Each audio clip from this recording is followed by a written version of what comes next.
Salmos 1. Dichoso el hombre que no sigue el consejo de los malvados, ni se detiene en la senda de los pecadores, ni cultiva amistad de los blasfemos.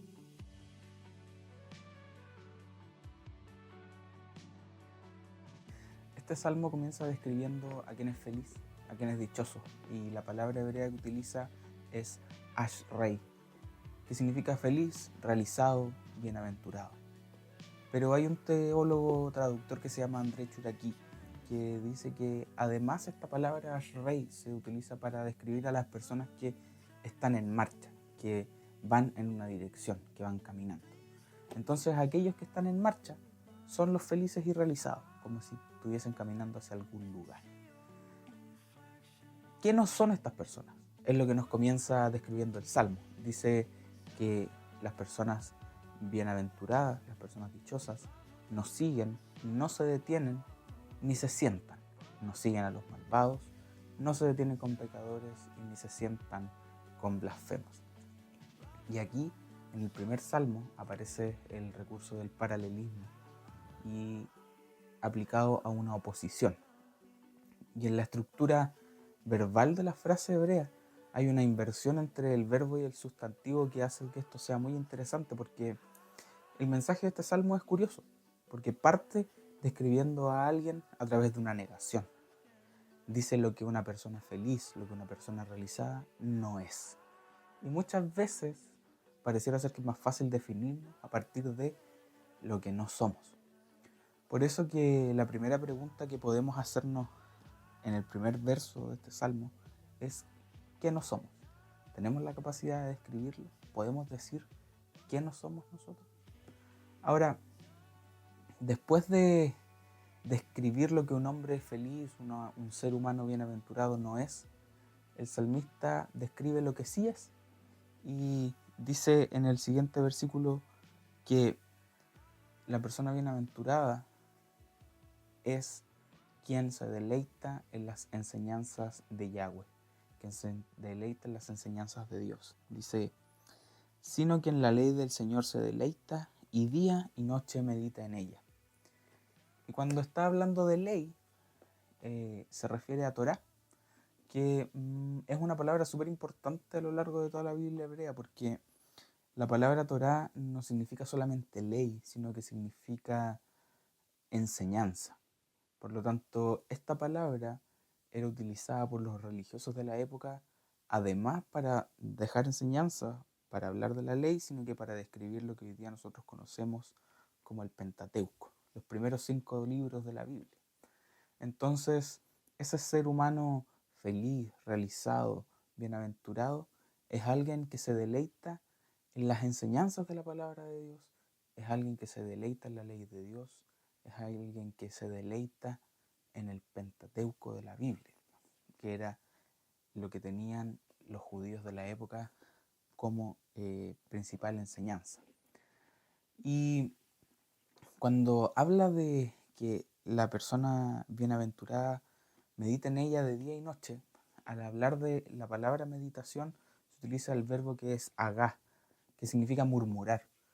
Y este verbo se utiliza a lo largo de toda la Biblia para hacer una descripción súper interesante que es derechamente describir a animales comiendo. Es como si nosotros hoy día pensáramos en un perrito que le damos un hueso y él automáticamente se va a buscar un lugar cómodo para empezar a morder, a saborear el hueso.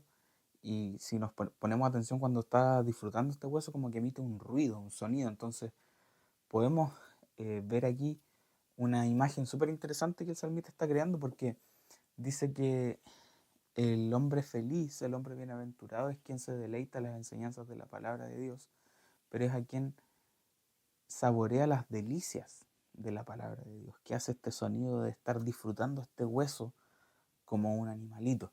Entonces es interesante porque Jeremías en su libro, en el capítulo 15, en el verso 16, dice exactamente algo similar, utiliza el mismo verbo, dice, al encontrarme con tus palabras, yo las devoraba.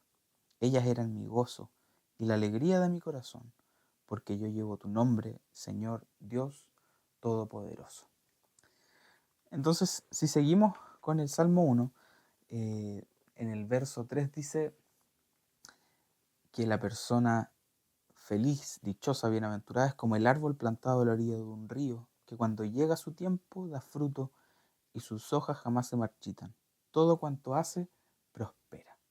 Y aquí hay una metáfora positiva que se construye, que nos entrega el poeta, donde compara al hombre feliz y realizado con un árbol plantado a la orilla de un río. Esta figura recorre toda la Biblia y se muestra en varios textos más, como por ejemplo en Jeremías 17 o en el Salmo 92.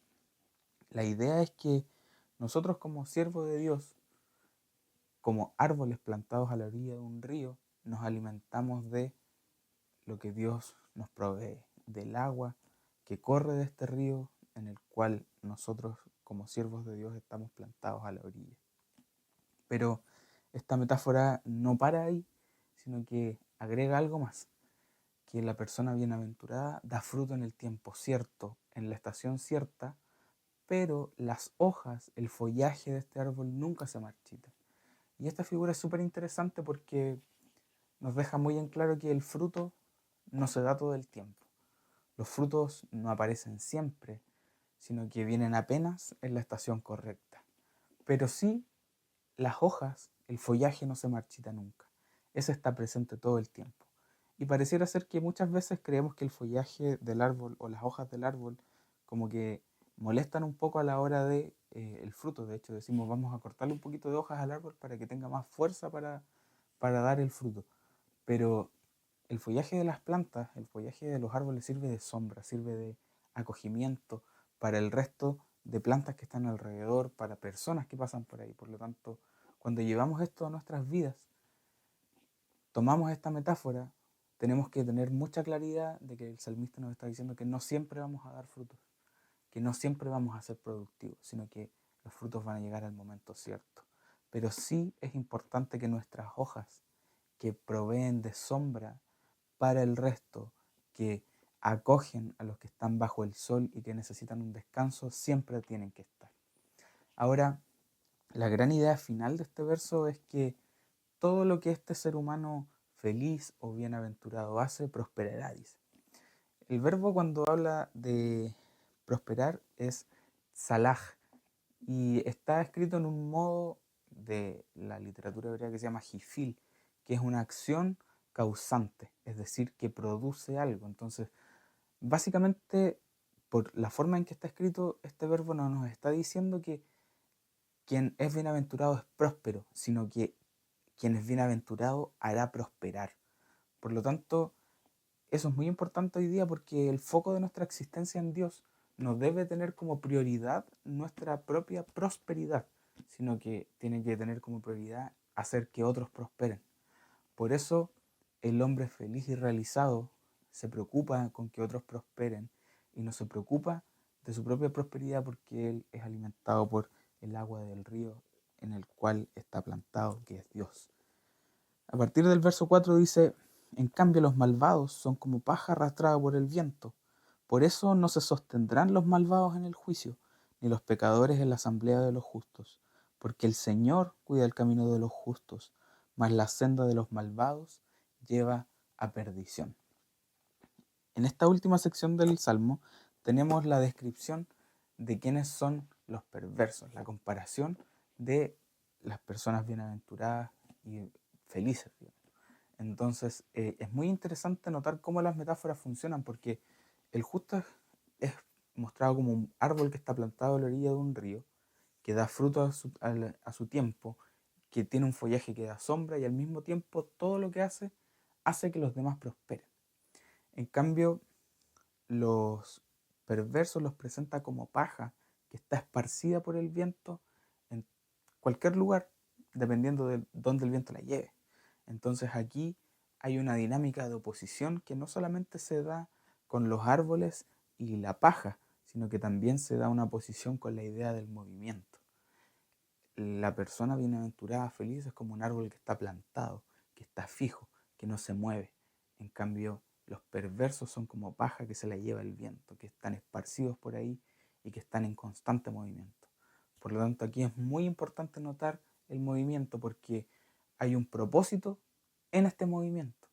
De hecho, dice, el movimiento del justo, el no movimiento del justo va a implicar prosperidad para otras personas.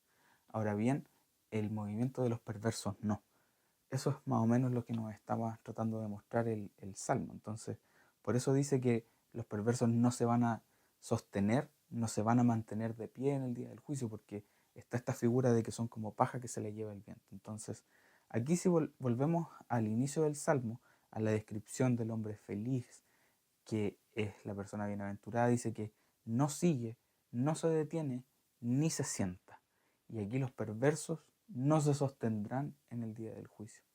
Finalmente, en este salmo, en el último verso dice que Dios conoce, Dios cuida el camino de los justos. Y es interesante darse cuenta que el sujeto del verbo conocer o del verbo cuidar es Dios. Y los justos son el objeto, es decir, nosotros somos como el complemento de la acción divina, que es cuidar. En cambio, para el caso de los perversos dice que el camino de los perversos perecerá. ¿Qué significa esto? Que el sujeto del verbo perecer son los perversos. Por lo tanto, aquí entendemos que los justos viven como sujetos de Dios y los perversos no.